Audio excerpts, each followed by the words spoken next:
श्री स्वामी समर्थ. स्वागत आहे तुमचं माझ्या यूट्यूब चॅनलवरती.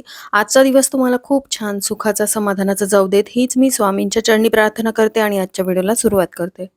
तर मैत्रिणींनो, वर्षभर आपण ज्या सणावारांची अतिशय आतुरतेने वाट बघत असतो त्या सणावारांना सुरुवात झालेली आहे आणि त्यातीलच एक अतिशय महत्त्वाचा सण म्हणजे नवरात्री. तर नवरात्रीच्या काळादरम्यान आपल्याला कोणत्या नियमांचं पालन करायचं आहे जेणेकरून आपल्या घरामध्ये सुख समृद्धी नांदेल आणि आपल्या घराची भरभराट होईल, ही अतिशय महत्त्वाची माहिती मी आजच्या व्हिडिओमध्ये शेअर करणार आहे. त्यामुळे व्हिडिओ स्किप न करता शेवटपर्यंत बघत राहा. संपूर्ण 9 दिवस शारदीय नवरात्र साजरे केले जाते. अनेक जण नवरात्रामध्ये देवीचे विशेष व्रत आचरतात. नवरात्राचे व्रत आचरत असताना काही नियम आणि गोष्टींचे भान राखावे लागते. नवरात्रातील संपूर्ण 9 दिवस व्रत आचरणे अतिशय शुभ मानले जाते. मात्र काही कारणास्तव 9 दिवस व्रत करणे शक्य नसल्यास नवरात्रातील ठराविक दिवशी व्रताचरण करावे, म्हणजेच पहिल्या दिवशी आणि नवरात्रातील अष्टमीला मुख्यत्वे करून व्रताचरण करावे. व्रताचरणादरम्यान ज्यांना शक्य आहे त्यांनी एक भुक्त राहून व्रत आचरावे. केवळ फलाहारावर भर द्यावा. आजारी व्यक्ती किंवा ज्यांना एकभुक्त राहणे शक्य नसेल त्यांनी दिवसभरामध्ये 2 वेळा फलाहार करावा. व्रताचरण कालावधीमध्ये पाणी पिण्यावर अधिकाधिक भर द्यावा, त्यामुळे अशक्तपणा जाणवत नाही. नवरात्राचे व्रत आचरण करताना नेहमी ब्रह्ममुहूर्तावरती उठावे. अन्य वेळी सकाळपर्यंत झोपले तरी चालते, मात्र नवरात्रात हा नियम पाळणे आवश्यक आहे. संपूर्ण नवरात्रामध्ये ब्रह्ममुहूर्तावरती उठून नित्यकर्म आटपून घ्यावीत. त्यानंतर सूर्योदयावेळी सूर्याला अर्घ्य द्यावे. त्यानंतर शास्त्रोक्त पद्धतीने देवीचे पूजन करावे. देवीचे पूजन झाल्यानंतर नामस्मरण, जप, मंत्र वा श्लोक पठण करावे. नवरात्राचा कालावधी हा दुर्गा देवीचे पूजन, भजन, कीर्तन, नामस्मरण, जप, आराधना, उपासना करण्यासाठी सर्वोत्तम आणि सर्वश्रेष्ठ मानला जातो.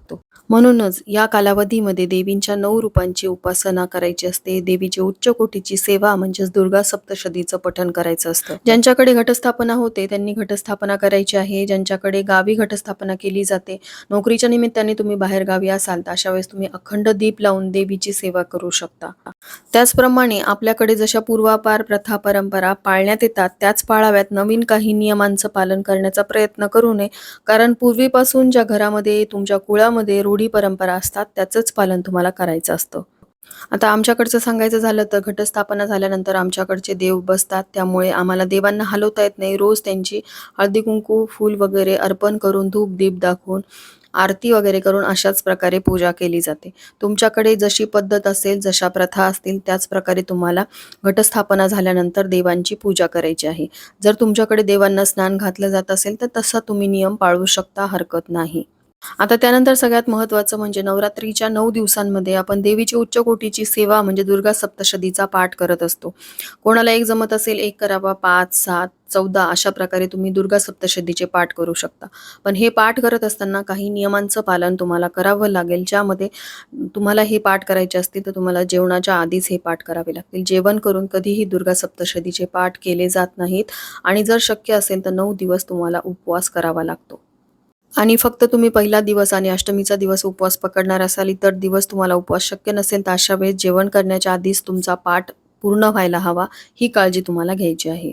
आता त्यानंतर सगळ्यात महत्त्वाचं म्हणजे आपल्याला काळ्या रंगाचे कपडे नवरात्रीच्या काळामध्ये चुकूनही परिधान करायचे नाहीत. तसं नवरात्रीमध्ये कोणत्या रंगाची साडी घालायची आहे यावरचा डिटेल व्हिडिओ मी चॅनलवरती अपलोड केलेला आहे. तशी बऱ्याच जणींना याबद्दलची माहिती आहेच, तर तेच कलर तुम्हाला घालायचे आहेत. पण काळा रंग तुम्ही चुकूनही घालायचा नाही, कारण काळा रंग हा कोणत्याही पूजेमध्ये शुभ मानला जात नाही. म्हणून ही एक गोष्ट तुम्हाला कटाक्षाने पाळायची आहे. त्यानंतर दुर्गा सप्तशतीचा पाठ तुम्ही करत असाल तर तुम्हाला कडकडीत ब्रह्मचर्याचं पालन करावं लागेल. तुम्ही 1 पाठ करणार असाल, 5 करणार असाल, 7 करणार असाल किंवा 14 पाठ तुम्ही करणार असाल, जेवढे दिवस तुमचे पाठ चालतील तेवढे दिवस तुम्हाला हा नियम पाळावा लागेल. ब्रह्मचर्यासोबतच तुम्हाला खाली जमिनीवर झोपायचं आहे, म्हणजे गादीवर झोपायचं नाही, कारण तुम्हाला तेवढी सात्विकता शरीराची आणि मनाची ठेवायची आहे. खाली एक सतरंजी किंवा चटई घेऊनच तुम्हाला झोपायचं आहे आणि सप्तशती पाठाच्या दरम्यान हा अतिशय महत्त्वाचा नियमांचं पालन तुम्हाला करायचं आहे. तसं तर दुर्गा सप्तशतीचा पाठ ही आपल्या आई भगवतीची उच्च कोटीची सेवा आहे आणि या 9 दिवसाच्या काळामध्ये आपण ज्यावेळेस हा पाठ करतो त्यावेळेस आपल्या मनाला एक वेगळंच समाधान मिळतं आणि जिथे तुम्ही झोपता तिथे तुम्हाला शांत झोप लागते. तर नवरात्रीच्या काळामध्ये जर तुम्ही दुर्गा सप्तशतीचे पाठ तुमच्या घरी करत असाल, आता घटस्थापना केलेली असेल तरी देखील तुम्ही हे पाठ करू शकता. घटस्थापना केलेली नसेल, अखंड दिवाच तुम्ही प्रज्वलित केलेला असेल तरी देखील ही सेवा तुम्ही करू शकता. पण ज्या काळात तुमची ही सेवा सुरू आहे, म्हणजे जेवढे दिवस तुम्ही ही सेवा करणार आहात, तेवढे दिवस तुम्हाला परान्न वर्ज्य आहे. म्हणजे बाहेर तुम्हाला कोणाच्याही घरी पाणी देखील प्यायचं नाही. हा अतिशय महत्त्वाचा नियम दुर्गा सप्तशतीचे पाठ करत असताना पाळायचा आहे. कारण यामुळे तुम्ही केलेली सेवा ही दुसऱ्यांना मिळत असते, म्हणून ही चूक तुम्हाला नवरात्रीच्या काळामध्ये करायची नाही. त्यानंतर सगळ्यात महत्त्वाची गोष्ट म्हणजे ज्यावेळेस आपल्या घरामध्ये घटस्थापना झालेली असते किंवा अखंड दीप प्रज्वलित केलेला असतो, त्यावेळेस सूक्ष्म रूपामध्ये आपली कुलदेवी आपल्या घरात वावरत असते. अशा वेळेस तुम्हाला तुमच्या घराला बंद ठेवता येणार नाही, म्हणजेच कुलूप लावून बाहेर जाता येणार नाही. आता तुम्ही म्हणाल महत्त्वाच्या कामासाठी वगैरे आम्हाला बाहेर जावं लागेल, तर तसं तुम्ही जाऊ शकता. 1-1.5 तासासाठी तुम्ही देवीच्या दर्शनासाठी जात आहात किंवा एखाद्या महत्त्वाच्या कामासाठी बाहेर जात आहात, तेवढं तुम्ही जाऊ शकता. पण अगदीच तुम्हाला दिवसभर किंवा 1-2 दिवस असं घर बंद ठेवता येणार नाही. कारण जसं मी तुम्हाला सांगितलं, सूक्ष्म स्वरूपामध्ये देवीचं तत्व हे आपल्या घरामध्ये वावरत असतं. त्यामुळे नवरात्रीमध्ये ही चूक आपल्याला करायची नाही. त्यानंतर सगळ्यात महत्त्वाचं म्हणजे आपला आहार जो आहे तो हलका आणि सात्विक असावा. जर तुम्ही उपवास करत असाल, तर उपवास कालावधीमध्ये सुद्धा बऱ्याच जणांचं वजन वाढतं, कारण बटाटा अधिक प्रमाणामध्ये खाल्ल्यामुळे शरीराचे स्थूलत्व वाढते. त्यामुळे आळस वाढतो. तसेच तळलेले तेलकट पदार्थ खाल्ल्यामुळे सुद्धा अपचन होऊन पोटाचे विकार उद्भवू शकतात. याशिवाय कांदा, लसूण यासारखे तामसी पदार्थ खाणं सुद्धा आपल्याला नवरात्रीच्या काळामध्ये टाळायचं आहे. त्यासाठीच नवरात्रातील व्रताचरण कालावधीमध्ये सकस, सात्विक, पचायला सोपा, हलका आहार घ्यावा. त्याचबरोबर नवरात्राच्या कालावधीमध्ये आपल्याला नखे, केस कापायचे नाहीत. आता तुम्ही म्हणाल आमच्याकडे घटस्थापना होत नाही किंवा आम्ही अखंड दीपसुद्धा प्रज्वलित करत नाही. आमच्या गावाकडे हे सगळं हे केलं जातं. तरी देखील तुम्ही जिथे राहता, नोकरीच्या निमित्ताने जिथे कुठे राहता, तिथे तुम्हाला या नियमांचं पालन करावं लागेल. नवरात्रीच्या 9 दिवसात तरी किमान तुम्ही हा नियम पाळू शकता. नवरात्रीच्या आधीच तुमचे केस, नखं वगैरे तुम्ही कापून घ्या. त्यामुळे नवरात्रीमध्ये ह्या गोष्टी करण्याचा तुम्हाला गरज पडणार नाही. त्याचबरोबर नवरात्रीमध्ये आपली वाणी संयमित आणि शांत ठेवायची. कोणाशीही मोठ्या आवाजात बोलायचं नाही. कारण आपण एकीकडे देवीची उच्च कोटीची सेवा, ज्यामध्ये दुर्गा सप्तशतीचा पाठ करायचा, मंत्रोच्चार करायचे आणि एकीकडे घरामध्ये मोठमोठ्याने वादविवाद करायचे. यामुळे सुद्धा आपल्याला केलेल्या सेवेचं फळ मिळत नाही. त्यामुळे प्रत्येक स्त्रीने ही काळजी घ्यायची आहे. आपल्यामुळे किमान घरामध्ये वादविवाद होणार नाहीत याची तरी काळजी आपण घेऊ शकतो. बऱ्याचशा स्त्रियांचे 9 दिवसाचे उपवास असतात. घरातलं काम असतं, मिस्टरांचं ऑफिस असतं, घरातला स्वयंपाक वेगळा, उपवासाचे पदार्थ वेगळे. यामुळे स्त्रियांची चिडचिड होणं साहजिक आहे. पण अशी चिडचिड करून घरामध्ये व्रताचरण करणं योग्य आहे का? त्यापेक्षा तुम्ही शांत संयमी राहा. तुमचं काम जेवढं तुम्ही शांततेने कराल, तेवढंच घरामधलं वातावरण सकारात्मक राहील, मंगलमय राहील आणि याचाच परिणाम तुमच्या घरावरती होईल. म्हणजे तुम्हाला या व्रताचे शुभफळ परिणाम बघायला मिळतील. त्याचबरोबर नवरात्राच्या काळामध्ये कोणाचाही अनादर करू नये. जसं मी तुम्हाला सांगितलं, नवरात्रीच्या काळामध्ये स्त्रियांची चिडचिड होऊ शकते. त्याचा राग कामवालीवरती किंवा घरात येणाऱ्या इतर व्यक्तींवरती निघू शकतो. पण ही चूक आपल्याला आवर्जून टाळायची आहे. यामुळे सुद्धा तुम्हाला नवरात्रीमध्ये केलेल्या सेवेचं फळ मिळणार नाही. त्याचबरोबर आपल्या घरामध्ये येणाऱ्या व्यक्तीचा आपल्याला योग्य प्रकारे आदरातिथ्य करायचा आहे. देवी कोणत्या रूपामध्ये आपल्या घरात येईल हे आपल्याला कळणार देखील नाही. त्यासाठीच घरात येणाऱ्या प्रत्येक व्यक्तीचं योग्य प्रकारे आदरातिथ्य करायचं. त्यांना उपाशी जाऊ द्यायचं नाही. किमान पेलाभर पाणी तरी तुम्ही त्यांना प्यायला देऊ शकता. शक्य झालं तर एखादं फळ द्या, दूध देऊ शकता किंवा जर त्यांना आवडत असेल तर चहा द्यायचा. पण त्यांना असं रिकाम्या पोटी जाऊ द्यायचं नाही आणि जर त्यांना ह्या गोष्टी घ्यायला तेवढा वेळ नसेल तर किमान तुम्ही थोडीशी साखर तरी त्यांच्या हातावरती ठेवायची आहे. त्याचबरोबर नवरात्रीच्या काळामध्ये अंघोळीच्या पाण्यामध्ये आपल्याला लिंबाचा पाला आणि गुलाबजल टाकायचा आहे. असं केल्यामुळे नवरात्रातील व्रताचरण हे निर्मळ मनाने, प्रामाणिकपणे आणि मनोभावे आपल्याकडून केले जाते. त्यानंतर नवरात्रातील अतिशय महत्त्वाचा नियम, ज्यावेळेस तुमच्या घरामध्ये दुर्गा सप्तशतीचे पाठ केले जातात, त्यावेळेस तुम्हाला अष्टमीच्या दिवशी कन्यापूजन हे करावे लागते. जरी तुम्ही घटस्थापना केलेली असेल किंवा नसेल, पण अखंड दीप तुम्ही लावलेला असेल आणि दुर्गा सप्तशतीचे पाठ तुमच्या घरामध्ये झालेले असतील, तर हा अतिशय महत्त्वाचा नियम आहे.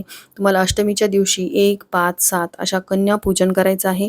हे कन्यापूजन करत असताना तुम्ही 1 ते 10 वर्षाच्या आतील मुलींना बोलावू शकता आणि त्यांचा योग्य प्रकारे मान-सन्मान करू शकता. त्यांना एखादी एखादी भेटवस्तू तुम्हाला द्यायची आहे. शक्य असेल तर तेवढ्या कुमारिकांना तुम्ही जेवू खाऊ घालू शकता. पण जर तुम्ही वर्किंग असाल, ह्या सर्व गोष्टी तुम्हाला करणं शक्य नसेल, तर अशा वेळेस तुम्ही त्यांना फलाहार देऊ शकता, एखादी भेटवस्तू देऊ शकता आणि अशा प्रकारे तुम्ही दुर्गा सप्तशतीचे पाठ केल्यानंतर कन्यापूजन अगदी साधेपणाने करू शकता.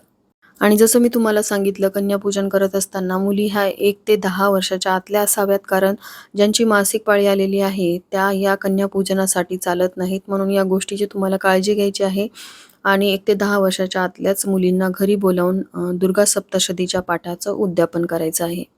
कोणतीही सेवा ही उद्यापनाशिवाय पूर्ण होत नाही. त्यामुळे नवरात्रीमध्ये जर तुम्ही दुर्गा सप्तशतीचा पाठ करत असाल, तर हा अतिशय महत्त्वाचा नियम आहे, ज्यामध्ये तुम्हाला कन्यापूजन करावं लागेल. त्यानंतर सगळ्यात महत्त्वाचं म्हणजे घटस्थापनेच्या दरम्यान तुमचा मासिक धर्म आला, म्हणजे घटस्थापना तुम्ही केली आणि दुसऱ्या-तिसऱ्या माळीला तुमची पाळी आली. अशा वेळेस घरातील इतर व्यक्तीकडून तुम्हाला घटस्थापनेची सेवा करून घ्यायची आहे. ज्यामध्ये देवीची सकाळ-संध्याकाळ आरती करायची, अखंड दिवा जो आहे तो सुरू ठेवायला सांगायचा आहे. दुर्गा सप्तशतीच्या पाठाचा संकल्प हा तुम्ही स्वतः केलेला आहे, त्यामुळे ती सेवा तुम्हालाच करायची आहे. तुमच्या मासिक धर्माचे 5 दिवस झाल्यानंतर तुम्हाला ती सेवा सुरू ठेवायची आहे. अष्टमीच्या नंतर म्हणजे कोजागिरी पौर्णिमेच्या वेळेस तुम्ही कन्यापूजन करू शकता, कारण मधले दिवस तुमचे मासिक धर्मामुळे स्किप झालेले आहेत. त्यामुळे हा अतिशय महत्त्वाचा नियम तुम्हाला पाळायचा आहे. अष्टमीचा होम पण तुम्ही कोजागिरी पौर्णिमेच्या दिवशी करू शकता. तर ह्या काही नियमांचं पालन तुम्हाला शारदीय नवरात्रोत्सवादरम्यान करायचं आहे. हे सर्व नियम तुम्ही पाळले तरच तुम्हाला केलेल्या सेवेचं फळ मिळेल. तर अजून तुमच्या काही शंका असतील तर तुम्ही मला कमेंट करून विचारू शकता. कमेंटमध्ये मी नक्कीच त्याचा उत्तर देण्याचा प्रयत्न करेल. आणि त्याचबरोबर सगळ्यात महत्त्वाचं म्हणजे नवरात्राच्या काळामध्ये दुर्गा सप्तशतीचे पाठ कसे करावेत याविषयीची माहिती तुम्हाला हवी असेल, कारण 1, 5, 7 आपण पाठ करू शकतो, पण 14 पाठ तुम्हाला 7 दिवसात कसे करता येतील याविषयीची माहिती तुम्हाला हवी असेल तर मला कमेंट करून नक्कीच सांगा. मी त्याविषयीची माहिती पण तुमच्यासोबत लवकरात लवकर शेअर करेल.